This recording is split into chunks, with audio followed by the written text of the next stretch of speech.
Panalangin pa sa pagpapagaling. Sa ngalan ng Ama, at ng Anak, at ng Espiritu Santo. Amen. Amang mapagmahal at makapangyarihan sa lahat, lumalapit kami sa iyo ngayon, buong puso at pananampalataya. Nagtataas ng panalangin para sa aming minamahal na may karamdaman. Ikaw ang Diyos na nagpapagaling, Diyos ng habag at tag-ibig. Hinihiling namin ang iyong mapaghimalang kamay. Nahipuin ang bawat sugat, bawat kirot, at bawat bahagi ng katawan na may sakit. Pawiin mo, O Diyos, ang sakit ng katawan. Punan mo ng kapayapaan ang isip na balisa. At tagaanin mo ang puso na puno ng pangamba. Sa bawat patak ng luha, palitan mo ng pag-asa.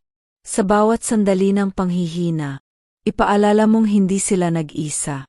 Na ikaw ay laging naroon, nagmamahal at nagbabantay.